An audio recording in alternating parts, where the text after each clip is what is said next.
Kopi Antiques Inspire.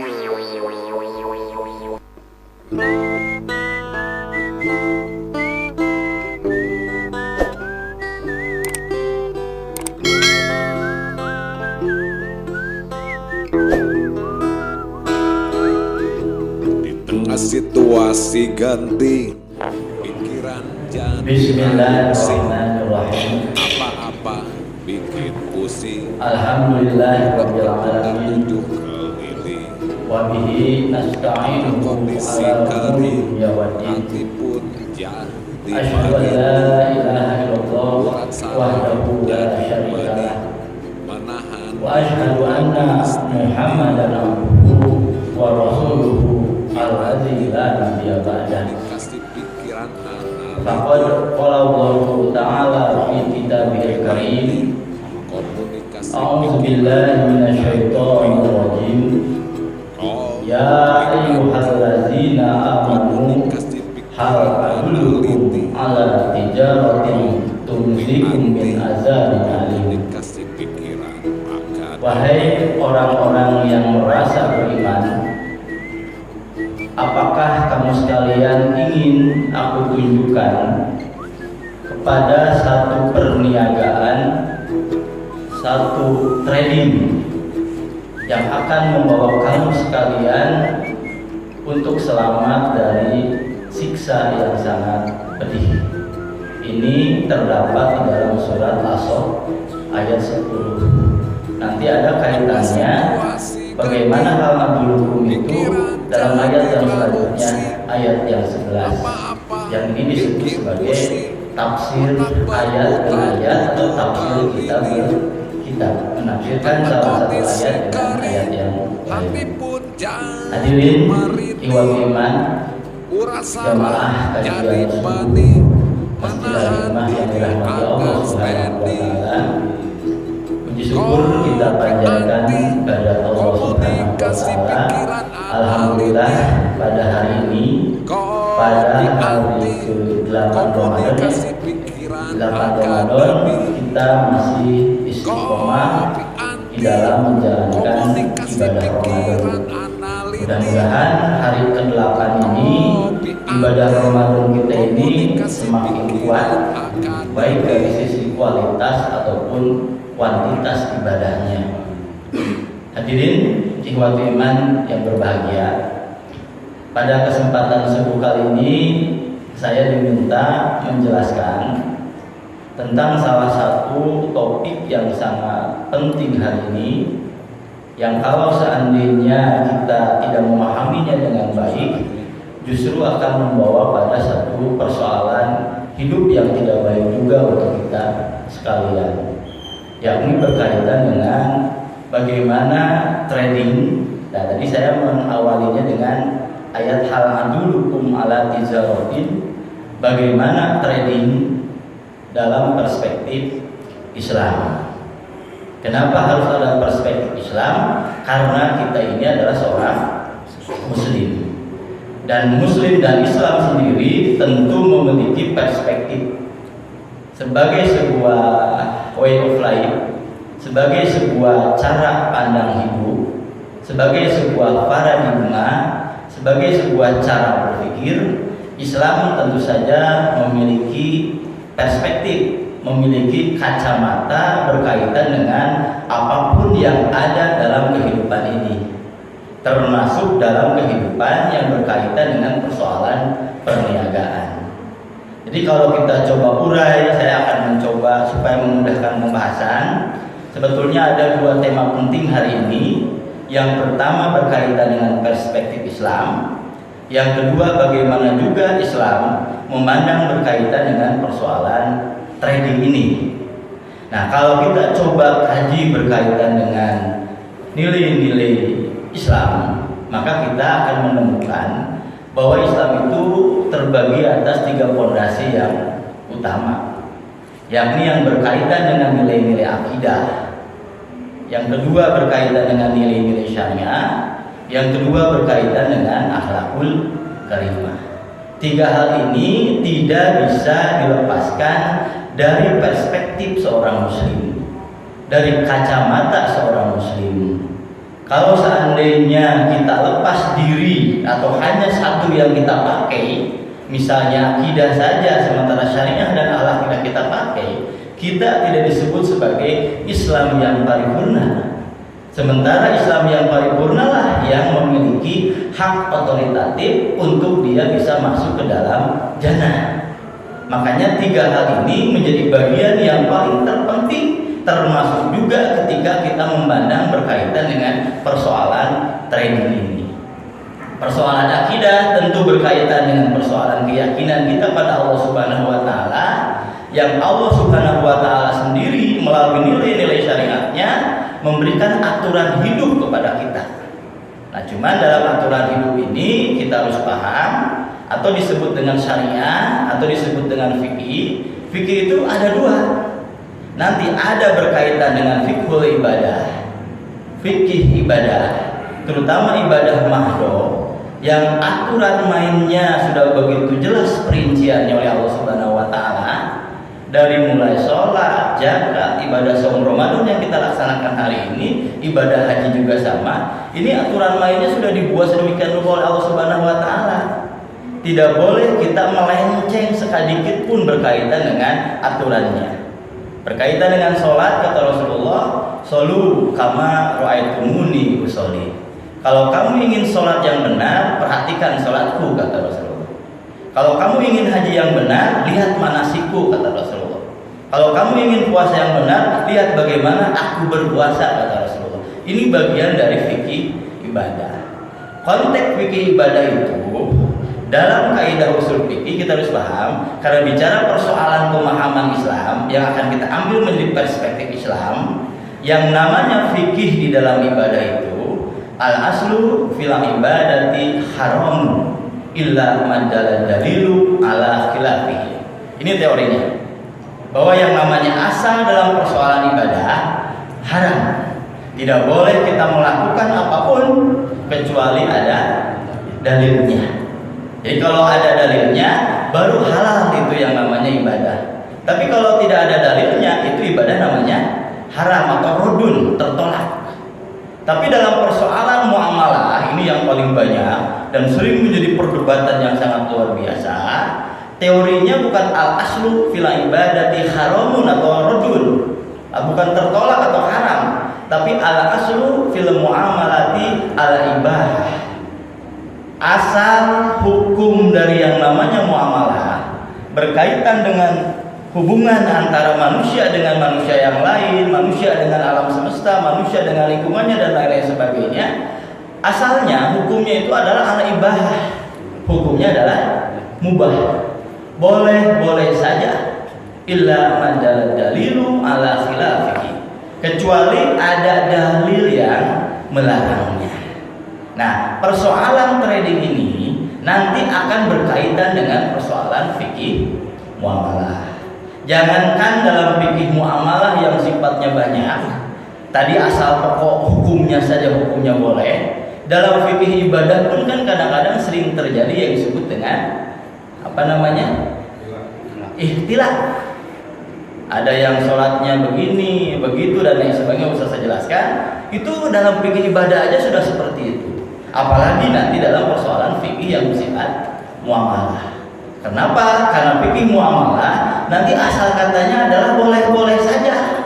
Kalau persoalan boleh saja, hajar aja dulu selama belum ada dalil yang melarangnya. Jadi kalau kita belum menemukan misalnya memakan daging babi itu adalah hukumnya haram, misalnya belum ada keterangan seperti itu, silakan. Tapi kalau seandainya ternyata ada dalil yang mengatakan itu haram, maka hukum boleh itu berubah menjadi haram. Inilah yang disebut dengan persoalan fikih. Nah, ini makanya konteks yang seperti ini harus menjadi teori utama ketika kita menyikapi persoalan apapun yang ada di hadapan kita. Nah, kembali pada persoalan ayat yang saya bacakan di awal. Ada salah satu tawaran dari Allah Subhanahu wa taala berkaitan dengan hal adulukum ala tijaratin tunjikum min azabin alim. Allah Subhanahu wa taala ingin menawarkan kepada diri kita yang sesungguhnya tawaran itu mutlak. Sesungguhnya kalau kita perhatikan ayat-ayat yang berkaitan berkaitan dengan tauran Allah Subhanahu wa taala itu mutlak. Cuman kemutlakannya harus kita paham bahwa ternyata yang dimaksud dengan perdagangan, perniagaan dengan Allah Subhanahu wa taala selalu melibatkan 3 komponen yang tadi. Yang pertama melibatkan nilai-nilai akidah. Ini mutlak, tidak bisa dihilangkan. Yang kedua berkaitan dengan fikih syariahnya. Kalau yang kita bahas tradingnya itu adalah fikih muamalahnya. Yang ketiga berkaitan dengan akhlakul karimah. Ini tidak bisa dihilangkan. Makanya kemudian tafsir ayat bil ayat di dalam surat yang hal adulukum ala tijaratin tunjikum min adzabin alim itu ayat 11-nya menyebutkan tu'minuna billahi wa rasulihi. Apa itu tijarah yang akan menyelamatkan kita dari siksa yang pedih itu? Yang pertama nilai akidah. Tijarah yang tadi itu harus berkaitan dengan nilai-nilai iman kita kepada Allah Subhanahu wa taala. Berkaitan dengan akidah kita kepada Allah Subhanahu wa taala. Kemudian yang kedua, wa tujahidu bi amwalikum wa anfusikum. Kalau sudah urusannya tijarah dengan Allah Subhanahu wa taala, tujahidu, maka harus bersungguh-sungguh kita mendayagunakan amwalikum wa anfusikum. Amwal kita, harta kita dengan diri kita.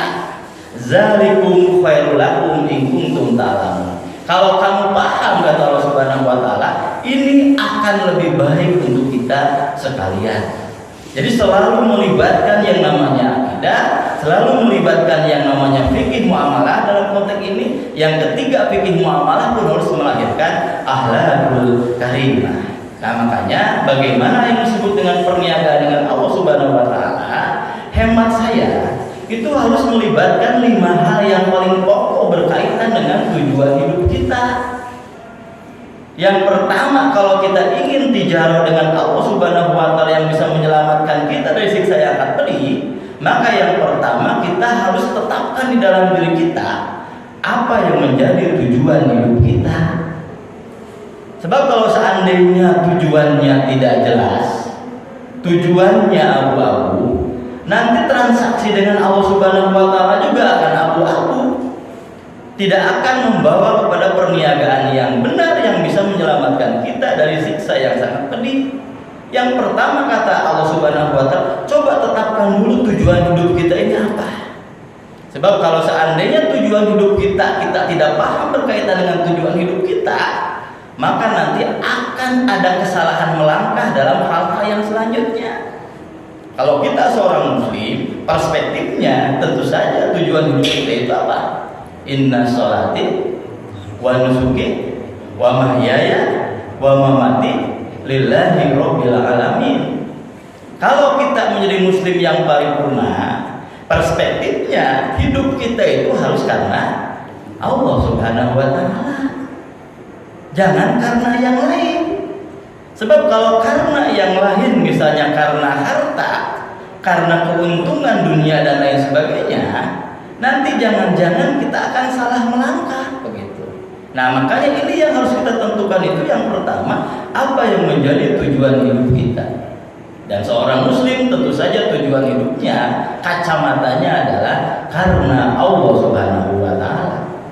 Kalau sudah lillahi rabbil alamin, karena Allah Subhanahu wa taala, maka akan jelas nanti apa yang menjadi tugas hidupnya.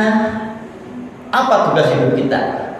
Wa ma khalaqtul jinna wal insa illa liya'budun. Ini yang kedua. Kalau karena Allah tujuan hidup kita, maka kita akan paham ternyata tugas hidup kita itu semata-mata beribadah kepada Allah Subhanahu wa taala.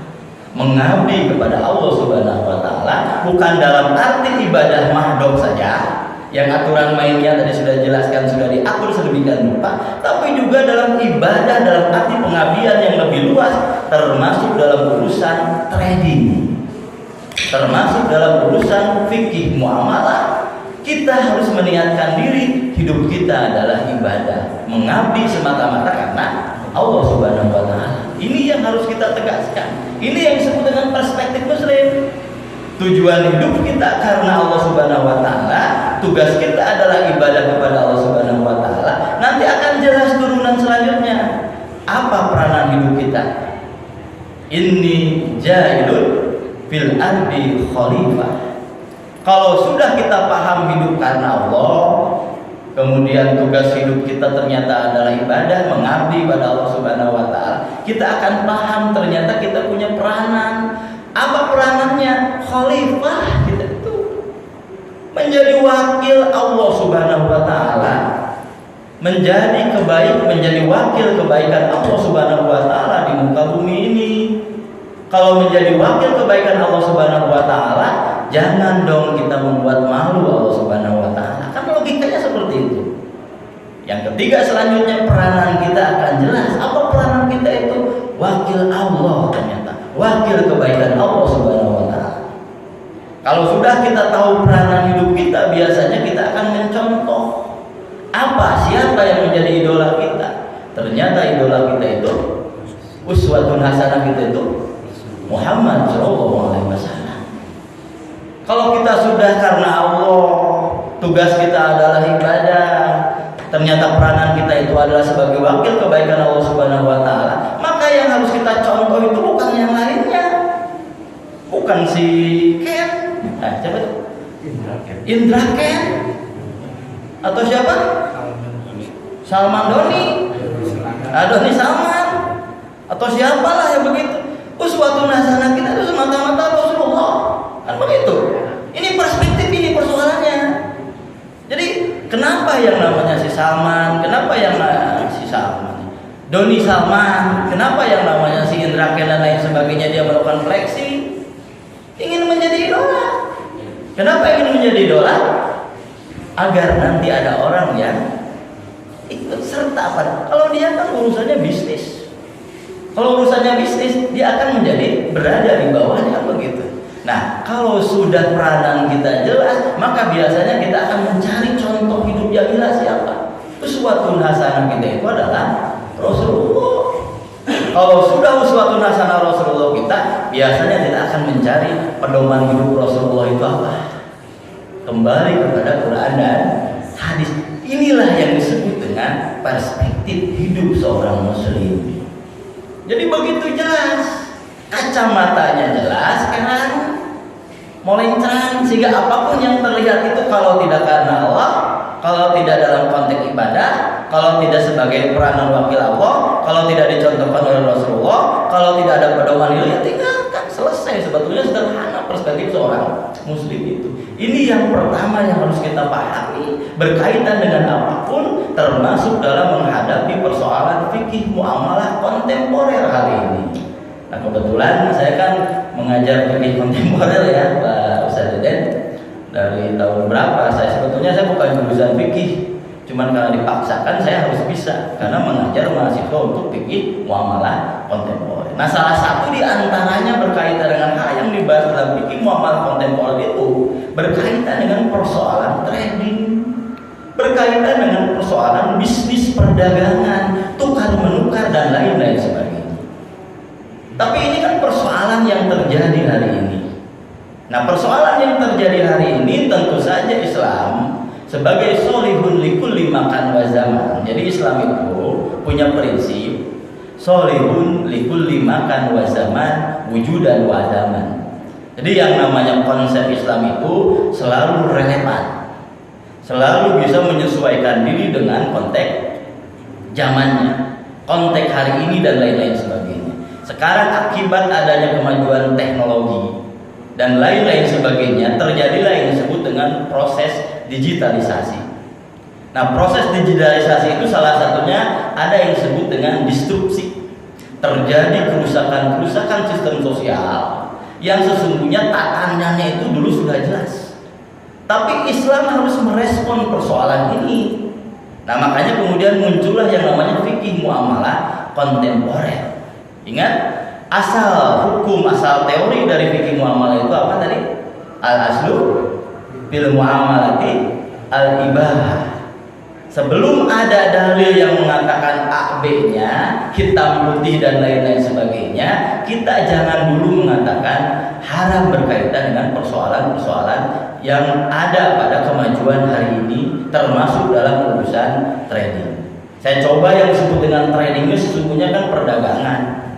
Cuman perdagangan yang tidak biasa. Karena perdagangan yang tidak biasa, akhirnya inilah yang saya tadi mendistrupsi persoalan sistem-sistem sosial yang ada. Orang bisa kaya dengan cepat, tapi sebaliknya juga orang bisa miskin dengan cepat. Inilah yang terjadi pada prinsip perdagangan hari ini. Padahal kalau seandainya kita kembali kepada perspektif kita sebagai seorang muslim, kita sesungguhnya akan bisa memandang bagaimana sesungguhnya yang terjadi hari ini, misalnya berkaitan dengan persoalan trading yang tadi itu. Yang pertama yang harus kita pahami, sesungguhnya di dalam Islam itu yang namanya trading itu kan diperbolehkan, asal katanya. Bahkan kata Allah Subhanahu wa taala, firman Allah Subhanahu wa taala surat Al-Jumu'ah, "Fa iza quliyatis shalah famtashiru fil ardi wabtagu min fadlillahi wazkurullaha katsiran la'allakum tuflihun." Sesungguhnya yang namanya perniagaan itu awal katanya silakan saja, sepanjang itu bisa membawa kita mendapatkan fadlillah, keutamaan Allah Subhanahu wa taala, terutama berkaitan dengan persoalan rezeki. Cuman harus ingat, kita itu konteksnya bukan semata-mata keuntungan, bukan semata-mata ingin mendapatkan keuntungan yang besar dan lain-lain sebagainya, tapi kita punya tujuan hidup, kita punya yang namanya peranan hidup, kita punya tugas hidup, kita punya aturan hidup. Inilah yang harus menjadi dasar berpikir seorang muslim. Nah, kembali lagi tadi al-ibahah, awal katanya silakan saja. Jadi kan hari ini kan berkembang yang namanya trading modern hari ini, ada yang namanya forex, ada yang bermain forex. Kalau main forex ada, forex api ada, perokok biasanya, ahlul hisab, waruyan, tukang ngarokok dan tukang toong. Kalau itu kan ahlul hisab, ini ahlul hisab. Ada yang bermain forex nggak? Ada yang nikmat nggak ketika bermain forex? Ada nggak hari ini yang bermain binari yang hari ini sedang trendy, tadi si Indra Ken dan si Salman Dodol dan lain sebagainya? Ada nggak yang bermain binari? Atau ada nggak yang pernah investasi untuk binari? Ada juga nggak yang bermain Bitcoin hari ini? Ada juga bermain palas nggak hari ini?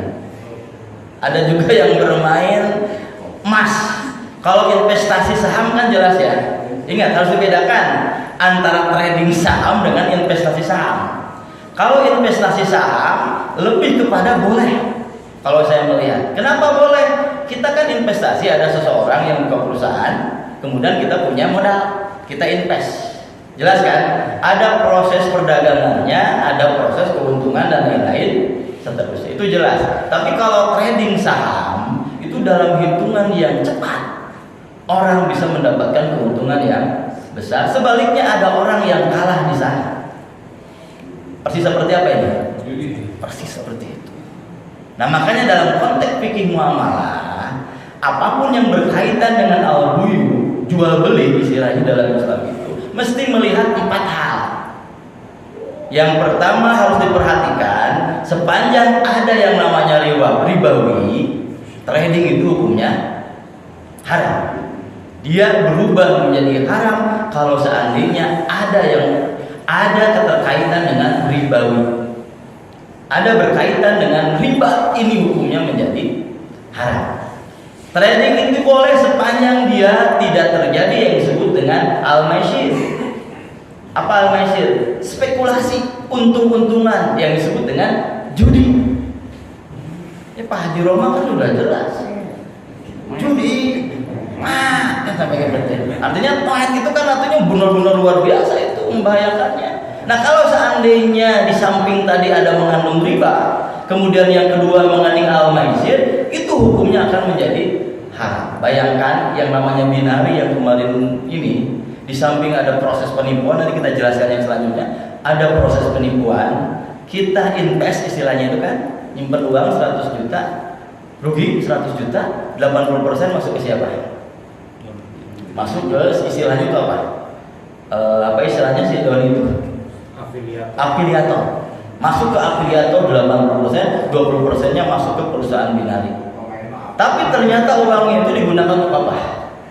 Judi, pacuan kuda, judi dan lain-lain sebagainya. Bayangkan bagaimana perspektif kita yang kita telah tadi, tujuan hidup dan lain sebagainya, memandang persoalan-persoalan yang tadi itu. Kalau seandainya perdagangan itu ternyata ada al-maisirnya, maka itulah yang disebut dengan haram hukumnya. Sepanjang misalnya trading saham tidak ada yang dua itu, halal silakan. Kenapa? Karena hukum asalnya kan halal. Cuman ada nggak yang trading saham itu merubah tidak ada maisir dan ribanya? Ada nggak? Ada nggak yang belajar tentang trading? Ada nggak yang tidak ada unsur riba dan maisirnya? Ada nggak? Ternyata kalau kita coba perhatikan, saya coba pelajari, ternyata selalu rempetnya ke arah sana. Selalu rempetnya itu ke arah sana. Apalagi yang ketiga yang namanya fikih muamalah, yang namanya al-buyu itu di dalam Islam berkaitan dengan tujuan hidup kita seorang muslim, tidak boleh juga spekulatif. Tidak boleh juga ada boror. Ibarat seperti membeli kucing di dalam karung. Yang namanya binari, yang namanya trading, yang namanya forex kan seperti itu. Coba perhatikan. Jadi dengan cepat tuh. Tapi inilah proses zaman hari ini, tapi Islam harus meresponnya. Jadi yang ketiga tidak boleh ada goror, yang keempat tidak boleh ada kejaliman. Ini prinsip bisnis di dalam Islam itu begitu. Tidak boleh ada saling menjalimi.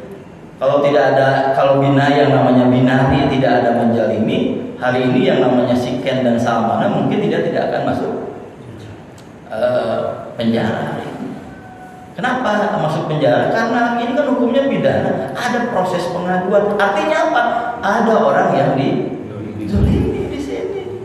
Jadi jelas ini hukumnya haram. Jadi sekali lagi, walaupun awalnya yang namanya yang namanya trading ini adalah boleh, tapi kalau seandainya ada unsur-unsur yang empat ini, jelas nanti urusannya akan berubah.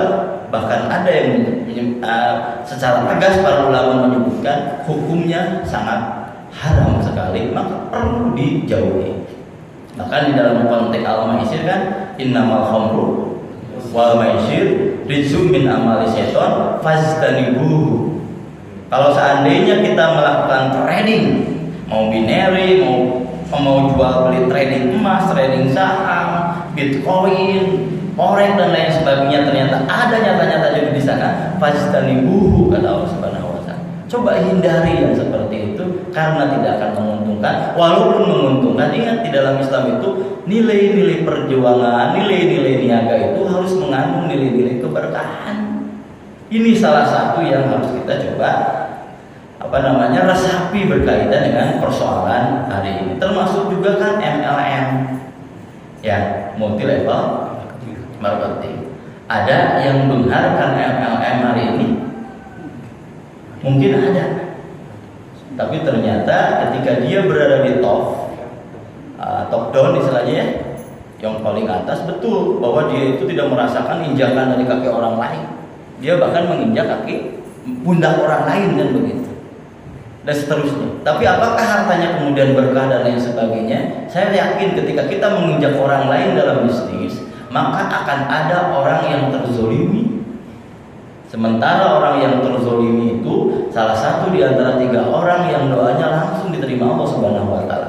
Di samping al-imamu adilun, pemimpin yang adil, yang kedua orang yang berpuasa sampai berbuka, yang ketiga adalah orang yang dizolimi. Ini akan menjadi tidak ada keberkahan. Maka sekali lagi, kalau kita memandang dengan perspektif Islam itu sesungguhnya tidak radikal memandang persoalan apapun yang terjadi hari ini. Cuman jangan lupa Islam memiliki prinsip hidup. Makanya kemudian sedemikian rupa oleh para ulama, terutama ulama-ulama fikih muamalah, sejauh-jauh hari mereka sudah menentukan prinsip-prinsip yang tadi. Yang tadi saya sebutkan, kalau terjadi jual beli, trading dan lain sebagainya, yang pertama jangan ada riba. Karena dalam riba itu ada ketidakberkahan. Yang kedua, jangan ada judi, sebab ketika judi itu ada kezaliman di dalamnya. Yang ketiga, jangan ada spekulasi. Kemudian yang keempat, apalagi jangan ada saling menjolimi. Ini prinsip-prinsip dasar seorang muslim. Apalagi kalau seandainya seorang muslim itu sudah paham tujuan hidupnya karena Allah, maka dia menjadi wakil kebaikan Allah Subhanahu wa ta'ala. Makanya kemudian tadi, hal adullukum ala tijaratin tunzikum min adabin alim. Yang pertama, tu'minuna billah. Yang kedua, tujahidu bi amwalikum wa anfusikum. Yang kedua, bersungguh-sungguh dengan harta kita dan jiwa kita. Jangan sampai kemudian jatuh kepada trading yang sifatnya haram. Apakah ada trading yang sifatnya haram? Sampai hari ini bingung saya menjelaskannya. Karena rata-rata ternyata ketika kita coba sorot dengan kacamata yang empat tadi, dengan maisirnya, ribanya, spekulasinya, gorornya, yang itu kemudian saling menzolim dan lain sebagainya, sulit kita menemukan yang namanya trading hari ini seperti itu. Apalagi ternyata kan dengan begitu orang bisa kaya dengan cepat. Jadi kalau dulu kan ingat orang bisa kaya dengan cepat, padahal kerjanya di kamar aja, nyok. Kayaknya dia ngepet nih, jangan begitu. Padahal ternyata hari ini ngepetnya itu dengan laptop begitu ngepetnya itu. Seperti itu. Nah itu barangkali lah yang paling terpenting, karena bagaimanapun seorang muslim itu tentu harus punya perspektif, harus punya prinsip hidup, dan prinsip hidup itu tentu saja harus disesuaikan dengan apa yang disebutkan di dalam Al-Quran dan hadis. Jelas tujuan seorang muslim itu karena Allah.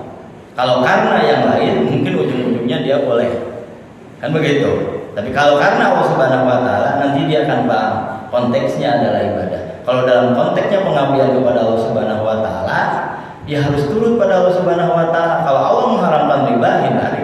Allah mengharamkan judi, hindari.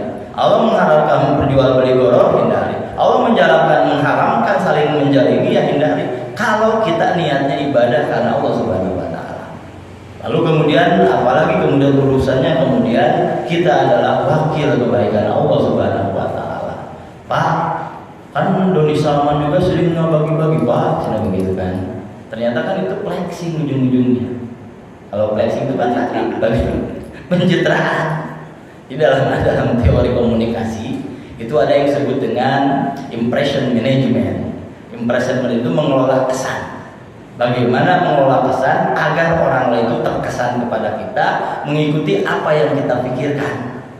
Kalau kita ingin dianggap soleh, maka kita harus menjadi orang yang dianggap soleh orang lain. Apa itu?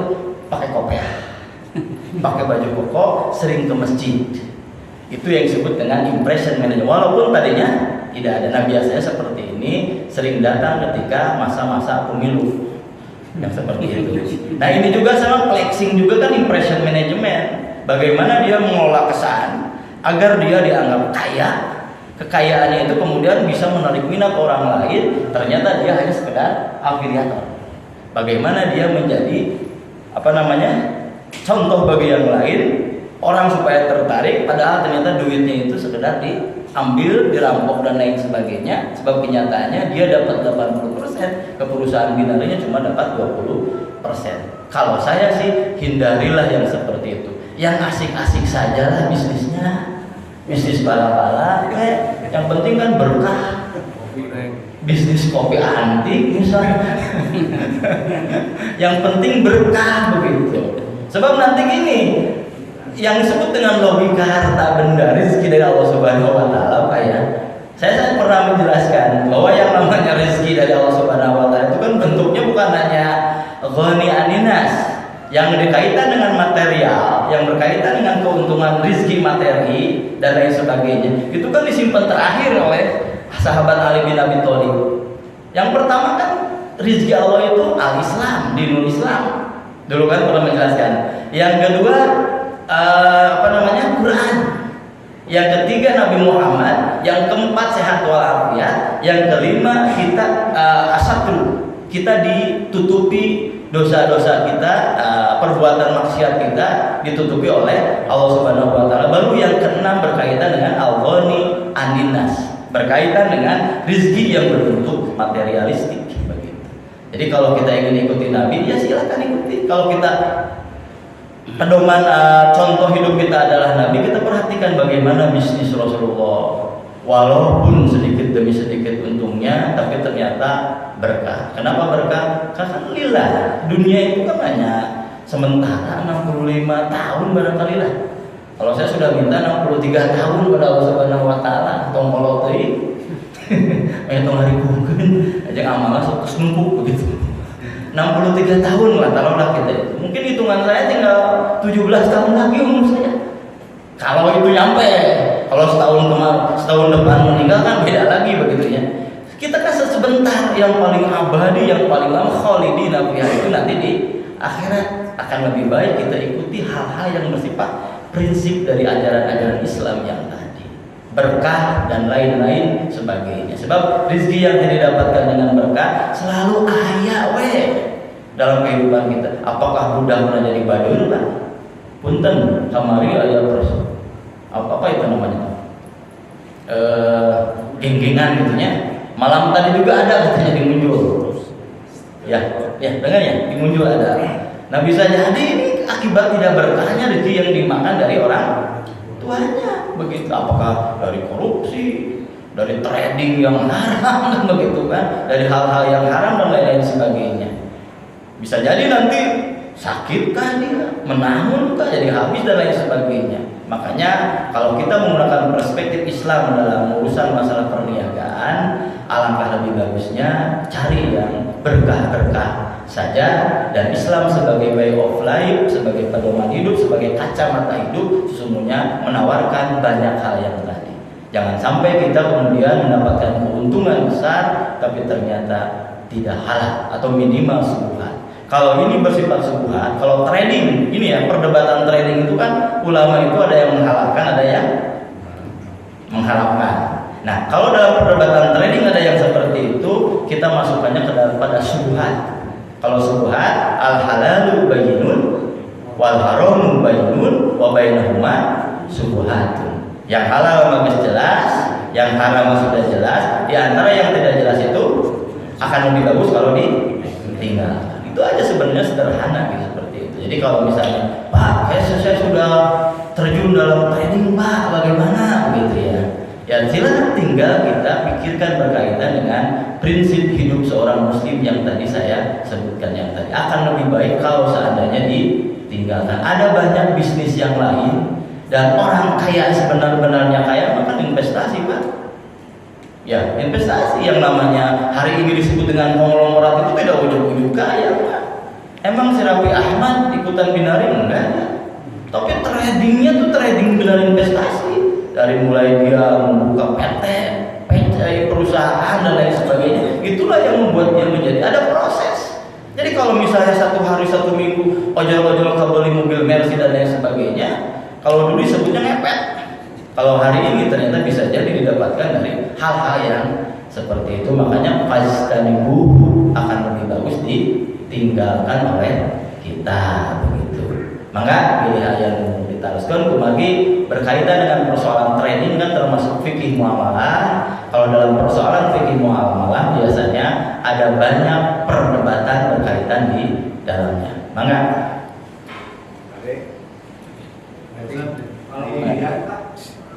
kalau undian gitu kayak di TV itu yang iklanin kan instan ya. Undian kopi. Sama undian sama pasuran. Kalau di kampung saya itu ada gede tanah ya Pak. Iya. Sawah gede kebun gitu. Kalau undian tadi itu tidak ada unsur-unsur yang empat, Pak, itu saya berani katakan itu tidak menjadi masalah atau halal. Tapi kalau seandainya setelah kita teliti mengandung unsur yang tadi, ada ribawinya, ada judi perjudiannya, ada spekulasinya, ada yang dizolimi dan lain sebagainya, itu bisa termasuk pada haram. Tinggal nanti kita teliti dulu. Misalnya kalau kasusnya tadi kopi luwak ya, kopi luwak kita tabungan nggak? ikut keluar uang nggak? Gimana? Bungkus kopi aja bisa. Nah, pertanyaannya, apakah bungkus kopi itu oleh perusahaan dimasukkan nggak? Sebagai bagian dari modal gitu. Artinya kita kan membeli.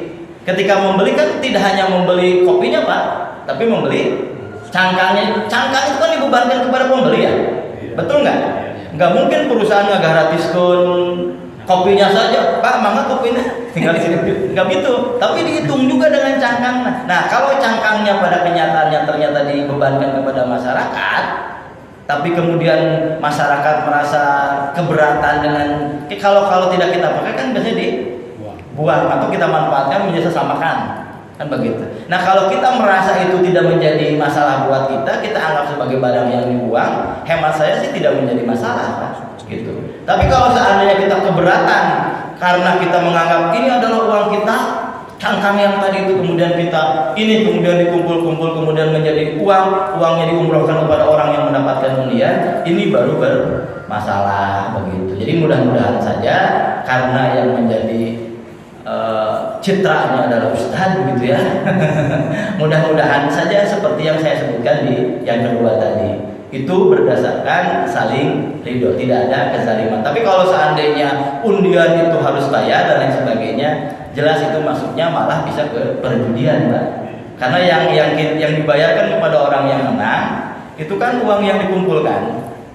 Kalau yang menang sih untung, tapi yang tidak menang, nah itulah yang menjadi persoalan. Kalau sudah terjadi seperti itu, jelas ini hukumnya adalah haram begitu. Kecuali kalau kopi antik mah jelas ya, Pak Guna. Itu Pak, jelas dipahami ya. Semangat ya tadi. Kalau sekarang kan jual beli online kita hanya melihat barangnya saja, mau COD mau teknik bayarnya. Tapi kan di situ tidak ada jejak gabung, namanya juga online ya. Kemudian begitu datang, oh ternyata barang itu tidak sesuai dengan ekspektasi kita gitu. Itu seperti apa Ustaz? Ya. Kembali lagi, ini kan bagian dari model perdagangan kontemporer. Islam itu solihun likulli makan wa zaman. Artinya kalau seandainya ada kemaslahatan di dalam proses jual beli online itu nggak jadi masalah.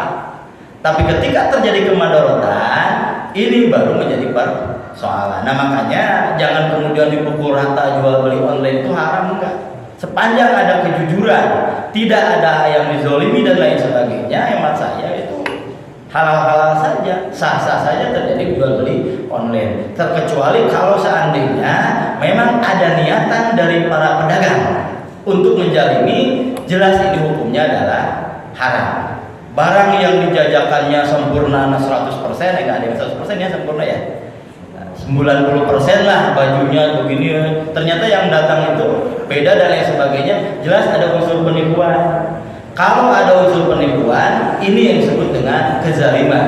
Kalau ada kezaliman, hukumnya akan menjadi haram. Tapi awalnya boleh-boleh saja sepanjang itu ada maslahat. Sebab banyak orang juga karena jual beli online itu kan merasa teruntungkan, termandiri mudah. Cuma tinggal kembali lagi. Makanya orang-orang itu jangan dulu haram hukumnya jangan.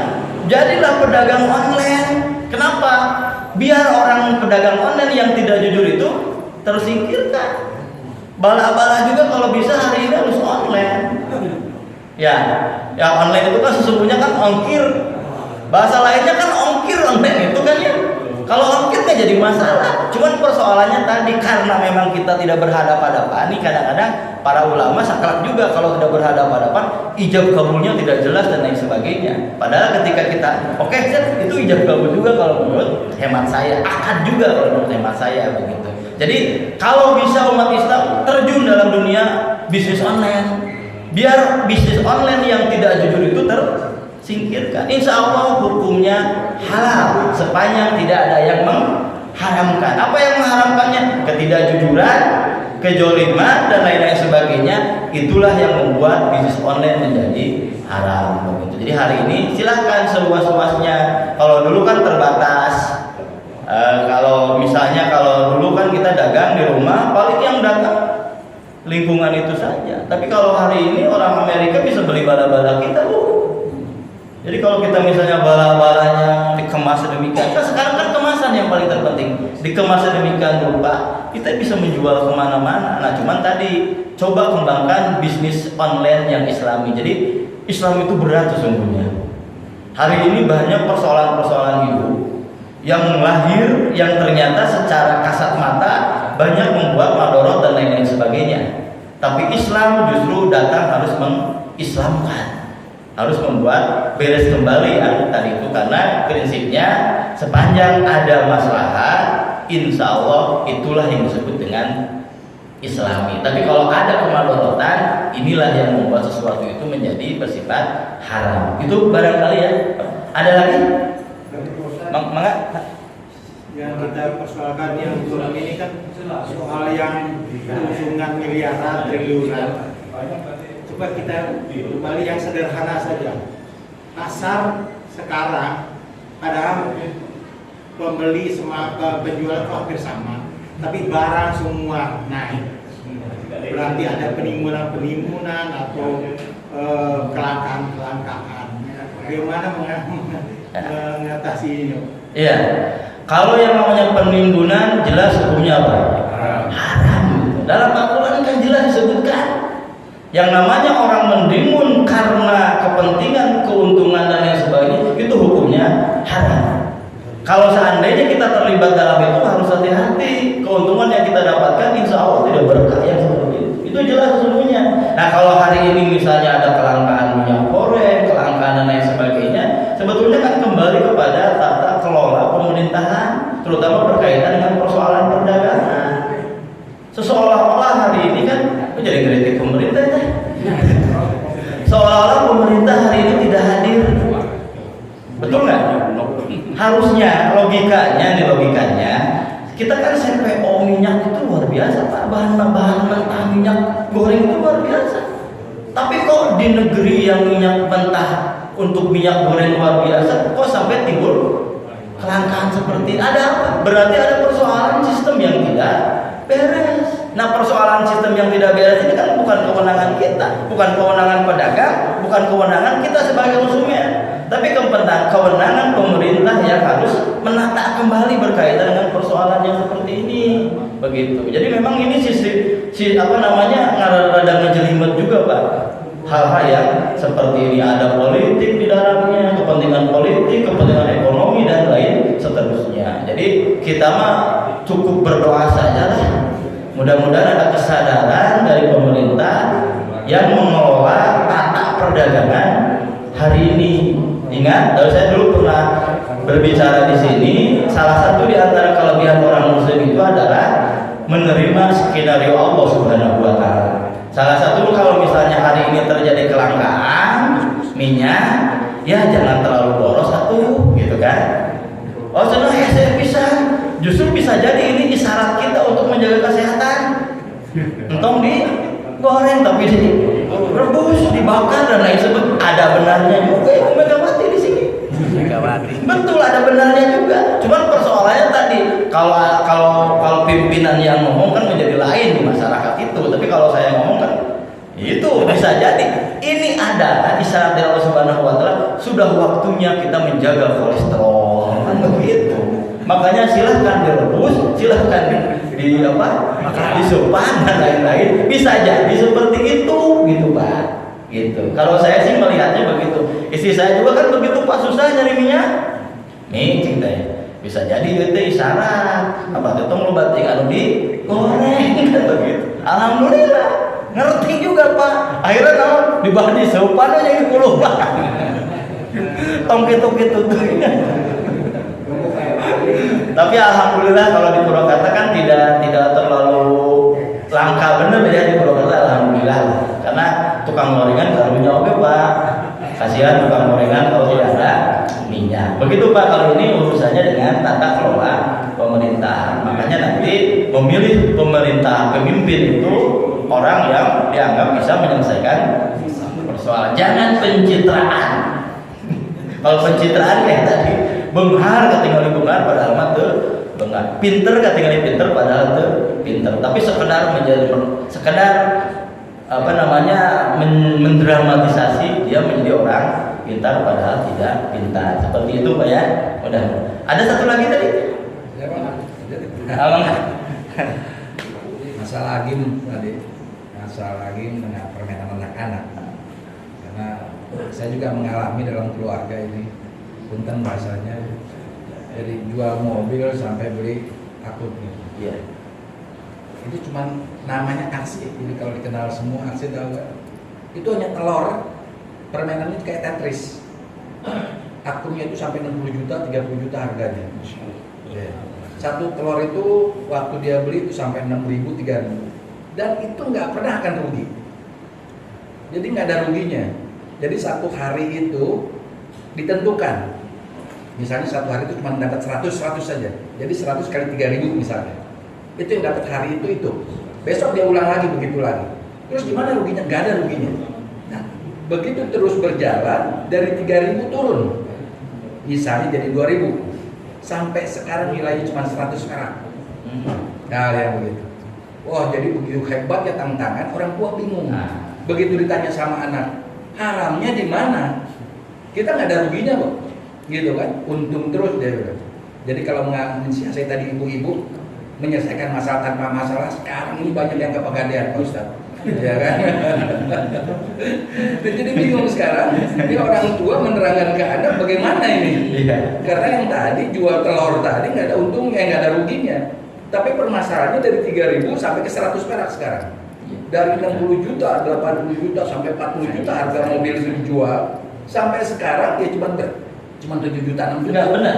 Harga akun itu dijual. 60 juta itu uang betul Pak?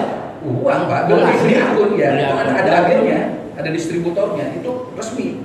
Ya kan, kita dapat akun, kita dikasih kayak semacam permainan, itu di HP. Ya kan, itu bisa, siapapun anak kecil bisa. Hal yang begitu. Iya. Ya, terima kasih Pak Ustadz. Ya. Nah, ini juga tantangan yang sangat luar biasa juga ini. Yang pertama kan jelas yang namanya permainan bagaimanapun kan ada unsur perjudian Pak di sana Pak. Sebab ketika kita mendapatkan keuntungan dan lain sebagainya, tidak ada perusahaan permainan yang ingin rugi, prinsipnya kan begitu. Nah, kalaupun misalnya kemudian kita diberikan keuntungan biasanya di awal, tapi kemudian sedikit-sedikit kemudian kita diambil keuntungan kita itu sampai kemudian habis dan seterusnya. Ini juga kan yang terjadi pada binari yang kemarin ini. Kemudian yang kedua, yang namanya permainan bagaimanapun kalau seandainya itu goplah, ya makanya kemudian ada istilah gapleh kita ya. Jadi gapleh itu Pak dari gopala, gopleh, makanya kemudian jadi gapleh. Jadi salah satu di antara prinsip seorang muslim, qad aflahal mu'minun, salah satunya itu adalah alladzina hum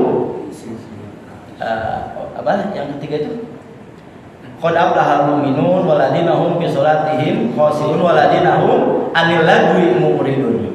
Harus bisa menghilangkan diri dari hal-hal yang bersifat sia-sia. Jadi goplah yang tadi itu. Nah, memang ini tantangan yang sangat luar biasa. Saya juga belum memeriksa anak saya Pak, yang laki-laki. Benar nggak? Tapi saya tidak menyangka sampai harus membeli akun yang tadi sampai 60 juta begitu. Iya, jadi ini memang saya blok B Pak, udah mulai beli rumah, beli mobil. Hasil dari itu sampai ada 30, 40 dia punya akunnya itu. Iya. Udah ada agennya. Nah, ini ya, tapi sampai sekarang udah 100 perak. ini luar biasa juga Pak. Nah, makanya ini saya kembali lagi saja lagi nih, prinsip kita sebagai seorang muslim, jelaskan tadi saya katakan.